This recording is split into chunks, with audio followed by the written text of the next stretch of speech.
What's up, guys, and welcome to the first bourbon battle of the Whiskey Tornado. Today we've got some of my favorite bourbons. I'm excited to taste them with you guys. On the left we have E.H. Taylor Single Barrel.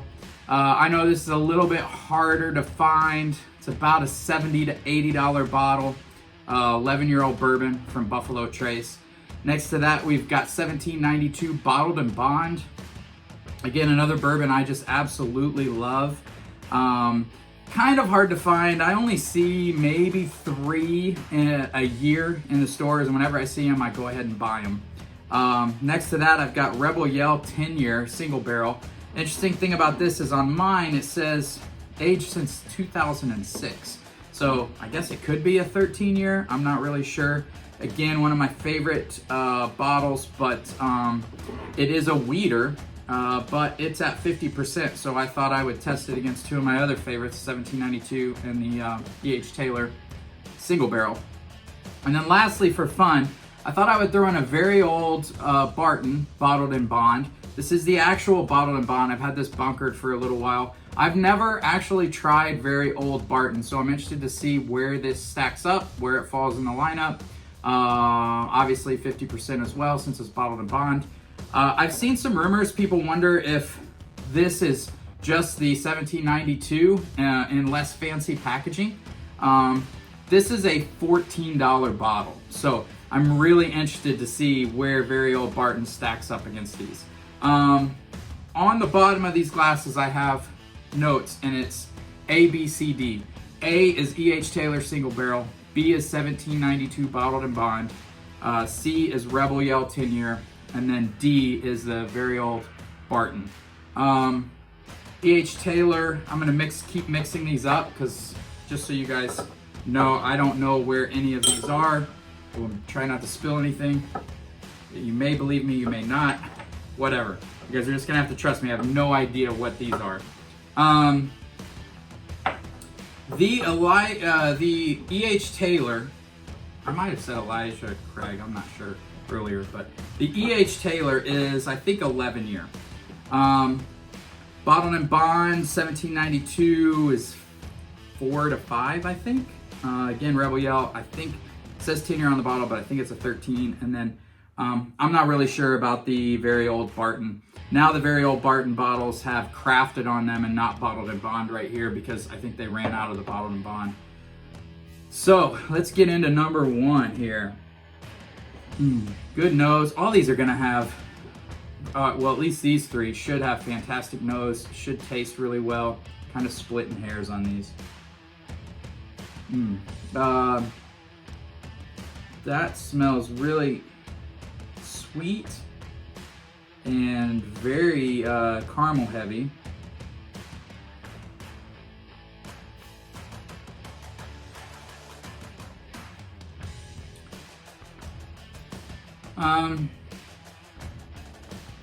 A little drying on the finish. You taste the wood. I don't taste any rye spice.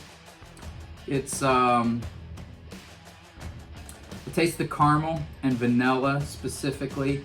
A little sour, which I'm not crazy about, but there is a little sour note on the finish. Let's go to number 2. Oh man, this is like caramel soft chews, really sweet. Oh gosh, this is a beautiful nose, whatever this is.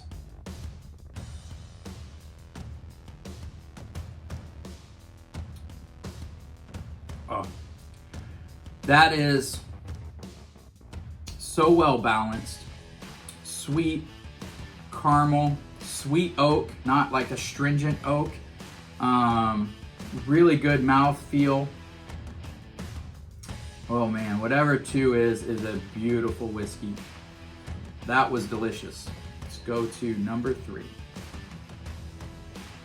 And I'm trying really hard, guys, not to guess which bottle's which, and just see which one I enjoy the most. Number 3 is really nice too. Go for the taste.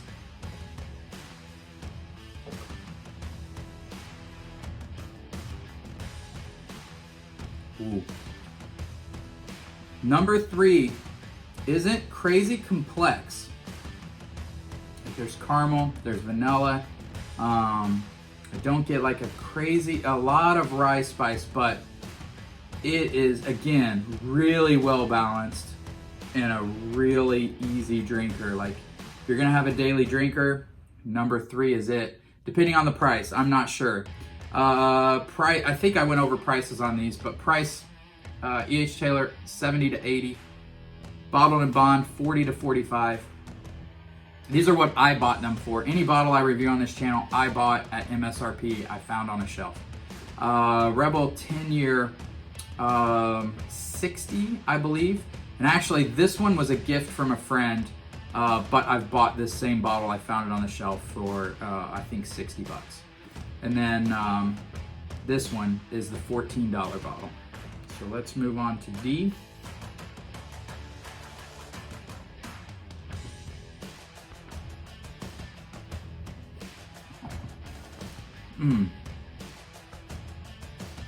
There's that good bourbon caramel note with oak. Finish is still going. There it is, a little bit drying from that barrel, but not bad. Number 4 is really good. All right. I'm gonna cleanse my palate. I'm gonna go back. I'm gonna start with 4, go down, and then we're gonna A/B compare them after that, just a little bit.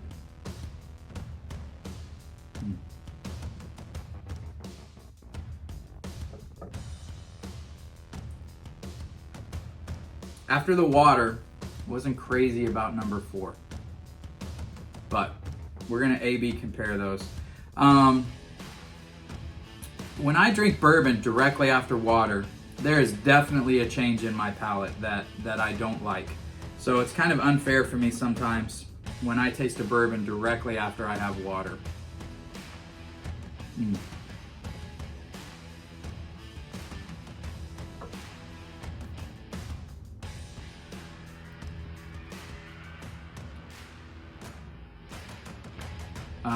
And I apologize for the silence. I'm just trying to really focus on the bourbon, enjoy it, enjoy the finish.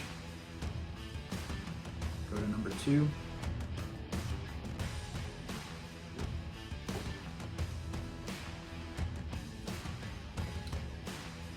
Good Lordy. Number 2 is fantastic.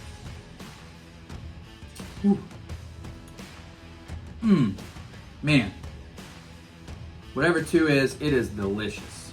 And it stands head and shoulders above the rest.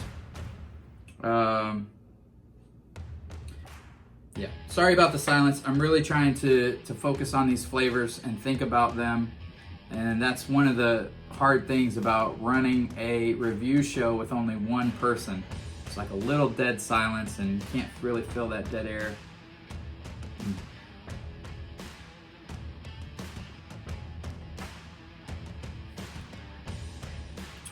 That was an interesting note. I think I got a little wheat in number 1. It's a little rounded off and sweet. And typically on some bourbons I'll get a sweet and sour note, especially when I do blinds. And it seems like always there's one that sticks out that's a little sweet and sour. And some people may like the sweet and sour, but I'm not crazy about it. Number 1 had that sweet and sour note, but it's so rounded and so sweet. And I'm trying not to put a label on it, but I think that is the 10-year Rebel Yell. Take one more taste here.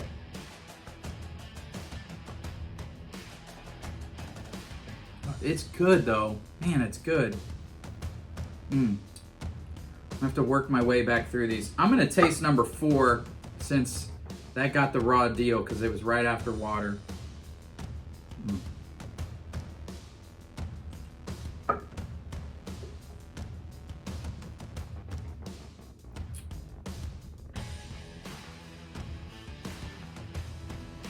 Yeah, number 4 is good.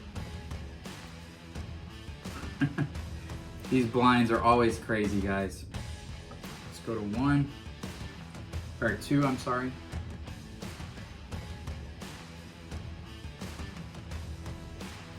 I don't even need to taste 2 anymore.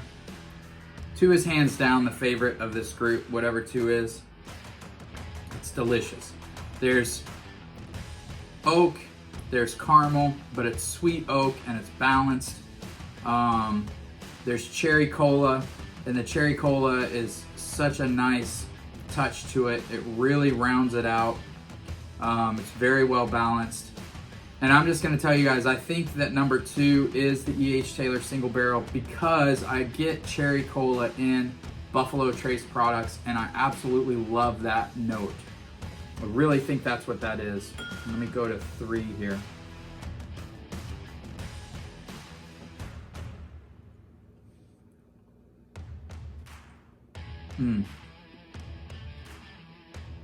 Really having a hard time deciding between number 3 and number 4.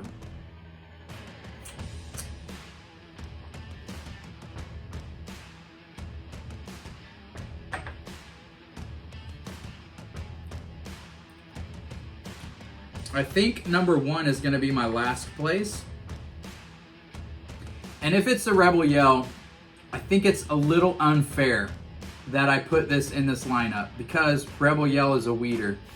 And when you put a wheater in with these, it's just gonna stand out and it's gonna taste different and odd and not right. But it's definitely in this lineup the one I like the least. And I'm being very confident right now that I know that's what it is, and I'm not sure. But if it is, it's unfair that I put it in this lineup. It's one of my favorite bourbons that I go to on a daily basis. And I just love it on its own. It's kind of like Blanton's. I love Blanton's on its own. But when it's in a lineup with other bourbons, it just does poorly. And I put a wheater in with some great 50% bourbons, and it just doesn't live up to it. Maybe I'm just not a wheater fan. Maybe that's it. Let me taste 2 and 3 and decide which one.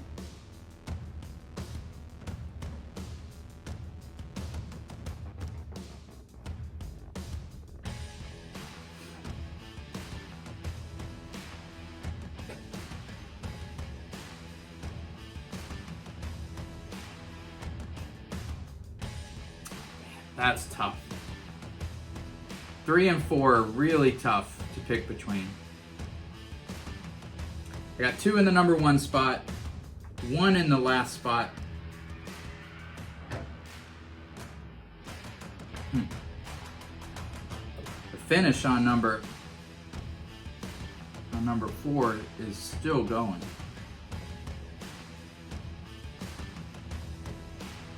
It's number 4 first.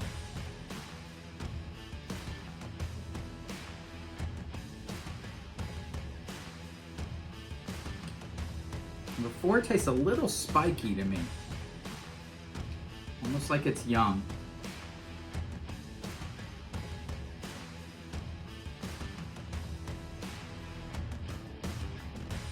Boy. Number 3 and number 4 are close. Taste that against number 1 one more time.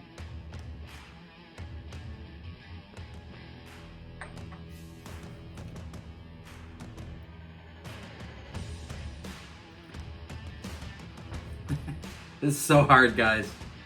So hard. Number 1 is just a different taste. It's not bad. On some days I could put it ahead of 3 and 4. And on some days I couldn't. I'm gonna cleanse one more time.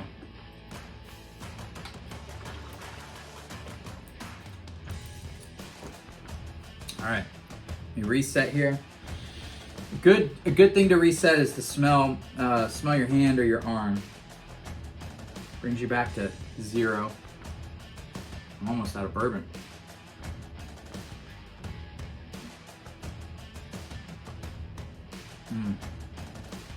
Number 3 is good. It's good.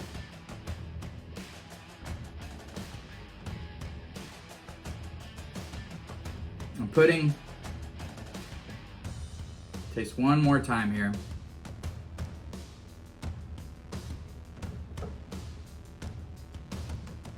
That was pretty astringent.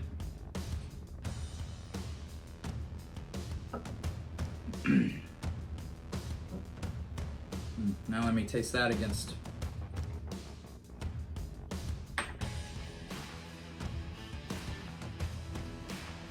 Gosh darn it. All right, here's what I'm doing. Number 2 is in first place. Number 3 is in second. I think I'm actually gonna put, oh man, it's so close. I feel bad because I know what this is. This is Rebel Yell, and it's different, and it's standing out, and it's not bad, and I don't want to put it in last place. And I think it's better than number 4. And had you asked me before we started what would be my order, I would put this first, probably this second, third, and I hadn't ever had this, so I don't know where it falls, but it's the cheapest, so I would have assumed 4th. So let's go with number 4, and number 4 I'm gonna put as my 4. Last place I'm gonna put as my number 4. Just because it's a little bit more stringent, a little more sharp. I'm just not, it's good, it's fine, it's a great bourbon. These are all amazing bourbons, so there's no loser here. But let's see what number 4 is. Number 4 is B. So the 1792, which I freaking love. It's sweet, it's gorgeous. There's notes of caramel, banana, it's really good, but I have that as my last place. All right, third place, which I think is Rebel Yell. A beautiful bottle, but it's a weeder, so it stands out. We have number 1, which is C. So we have Rebel Yell as my third place. I picked that, I knew it, it stood out from the rest. I was pretty sure that's what it was. What's amazing in this lineup, guys, is that a $14 bottle of Very Old Barton is still in the running, and I freaking loved it. I freaking loved it, and I've never had it. And I'm shocked. I thought that last place was was Very Old Barton, and that the second place was 1792 Bottled and Bond. And I think I have those switched. So, my third place is number 3. And I believe that is D. It is. It is Very Old Bottled and Very Old Barton. Guys, for $14, holy crap. This is amazing. This is an amazing bottle. If you've had the crafted, where it says crafted on here, not bottled and bond, let me know if it compares to the bottled and bond. Because, oh my Lord, that is good. I've drank it all. It's delicious. And that means that my number 1 was the E.H. Taylor single barrel. I didn't even drink that much because I just knew. It's just, gosh darn it, that's good stuff. There's a reason it's I guess single barrel's allocated. There's a reason it's allocated. I've had a couple 50% bottles, and I'm sorry, my words already. But you have, Buffalo Trace, which is impossible to find anyway. I've found this a couple times in a couple stores. I found this just a couple weeks ago for $75. I would buy it for $75 all day long. It is gorgeous. It is well balanced. It has that beautiful cherry cola note that is my favorite note in whiskey. And it has that sweet oak. It's not astringent. The finish isn't crazy long, but you're talking about an 11-year-old bottle bourbon. Good Lord, that is delicious. Hands down, it stands head and shoulders above these 3. But for $14 freaking dollars, I'm going with Very Old Barton every time. That is fantastic stuff. These 2 are great. Don't pass these up. If you see these on the shelves, get them. But E.H. Taylor single barrel all day long, one of my favorites. What I'm shocked about is 1792 Bottled and Bond, which is one of my favorites. I love the sweetness of it. I love the balance. I love the proof. It's a beautiful whiskey. I'm really shocked that this placed last. And that the Very Old Barton, which people claim this is the same thing as this, I don't think these two are the same. I think this is a lot better actually than the 1792 Bottled and Bond. And this is a $44 bottle, and this is a $15 bottle. So it just goes to show you guys, do blind tastings, see where you fall. You may not always go for the more expensive whiskey. Until next time, I'll see you guys, and thanks for tuning in. Thanks for all your support. We're at over 2,000 on Instagram, and I hope I'm providing you guys with value. I love you guys, and we'll see you next time.